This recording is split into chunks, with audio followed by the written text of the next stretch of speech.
اللہ الرحمن الرحیم۔ اے ایمان والوں، جب تم قرضہ دو ایک مقررہ مدت تک تو اسے لکھ لو، یعنی ایسا معاملہ جس نے بدلے کی ادائیگی اس وقت نہ ہو، مثلاً غلہ آج خریدا، قیمت اس کی پھر دی جائے گی،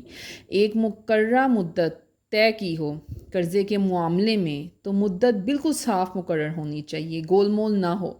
یہ حکم سب کو ہے، لینے والے کو بھی دینے والے کو بھی، اور چاہیے کہ تمہارے درمیان لکھنے والا منصفانہ لکھے، یعنی اپنی طرف سے کوئی کمی بیشی نہ کرے اور نہ فریقین کسی قسم کی رعایت کرے، اور چاہیے کہ لکھنے والا اس کی رقم لکھنے سے انکار نہ کرے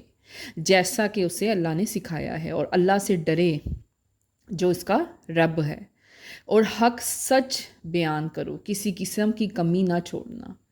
یعنی مقروض لکھواتے وقت اپنے رب سے ڈرے، اور اگر جس پر قرض ہے وہ اتنی سمجھ نہیں رکھتا، بے عقل ہے، ضعیف ہو گیا ہے، تو اس کا ولی یا نائب انصاف سے لکھے۔ 2 گواہ کر لو، 2 مرد گواہ بنا لو، اور اگر 2 مرد نہ ہو تو 1 مرد اور 2 عورتیں گواہ بنا لو، ایسے جن کو تم پسند کرتے ہو، تاکہ کوئی ایک بھول جائے تو دوسرا اس کو یاد دلا دے۔ پھر قرض چھوٹا ہو یا بڑا، اسے لکھنے میں دیر نہ کرو، سستی نہ کرو، ماں مدت لکھو۔ یہ تحریر اللہ کے نزدیک بہت انصاف والی ہے، اور انصاف یہ ہے کہ ایک کا حق کسی دوسرے کے پاس نہ جائے، یعنی یہ تحریر اس سے زیادہ قریب ہے کہ تم قرض، اس کی مقدار اور اس کی مدت میں کسی قسم کی شک یا وہم میں نہ پڑو۔